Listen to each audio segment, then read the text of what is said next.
Good morning, everyone. I'm off to work. Oh yes, I can. So just a good boy.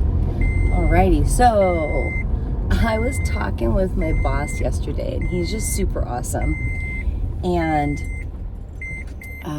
here, let me bring you with me for a second. So, just in case you haven't seen it, look, there she is. Yay! Had my flagpole raising party on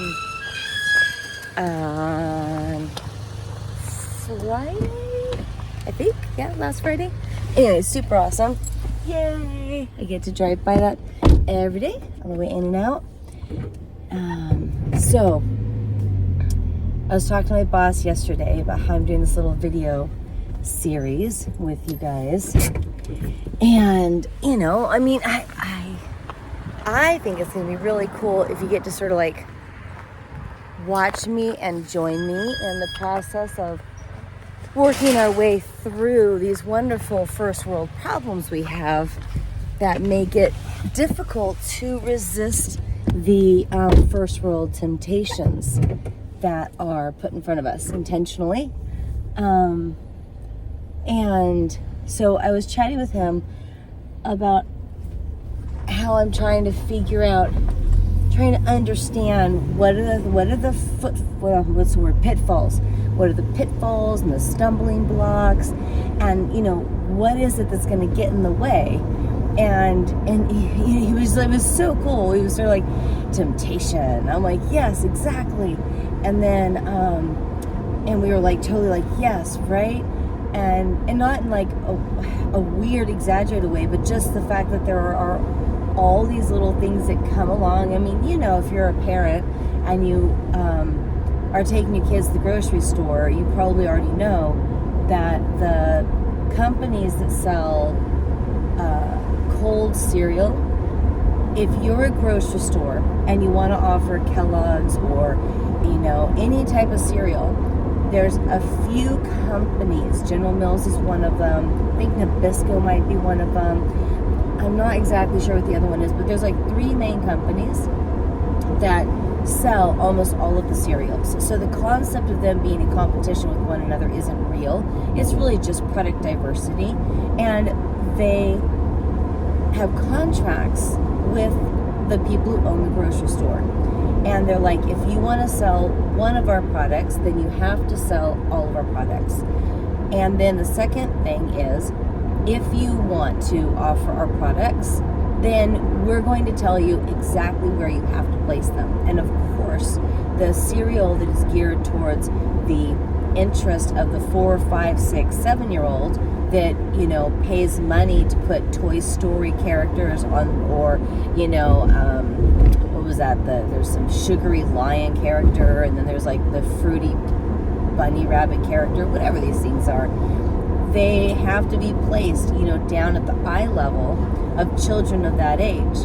And then the healthy food, especially the stuff that has like more fiber and stuff like that, that all goes up on the top shelf where they figure senior citizens are going to know where to find it, so on and so forth. So, you know, we aren't just accidentally running into temptation that exists for no rhyme or reason. We are in a controlled environment in so many ways, more than we realize. And I'm not going to criticize that, because in the past, our controlled environment included us living in a natural setting where there were major predators in all directions, where we had very limited health care for emergency style injuries, where starvation was absolutely a reality and a potential pretty much every year of our lives. So it's always a controlled set of environmental factors, and we're dealing with that environment. That's what we have to do. So anyways,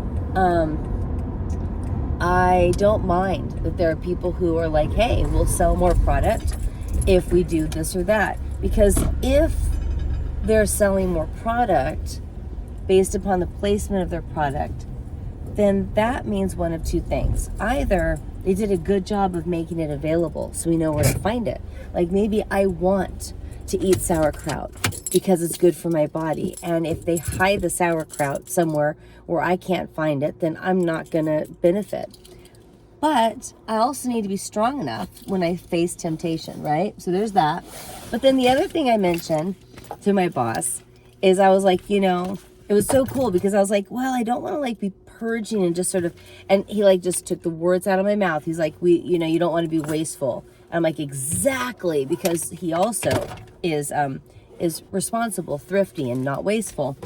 And so, and then he like got it. The idea of like, well, I'm going to just eat my way slowly through the things. And he's like, once again, words out of my mouth. He's like, so you're not going to buy it again. You're not going to replace it once it's gone. I was like, exactly. I was like, oh my gosh. So my morning coffee today, since I don't have any milk and I'm not buying more, and even though I have ice cream, I don't want to be eating it. So I just offered it to my housemate who has friends with college age kids. So she's going to take the root beer and ice cream left over from my party and go take it to them so they can all enjoy it.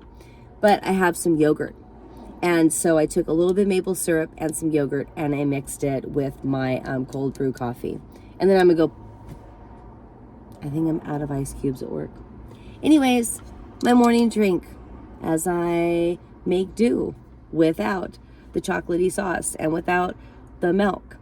And onward. Okie doke. Have a great day. Bye.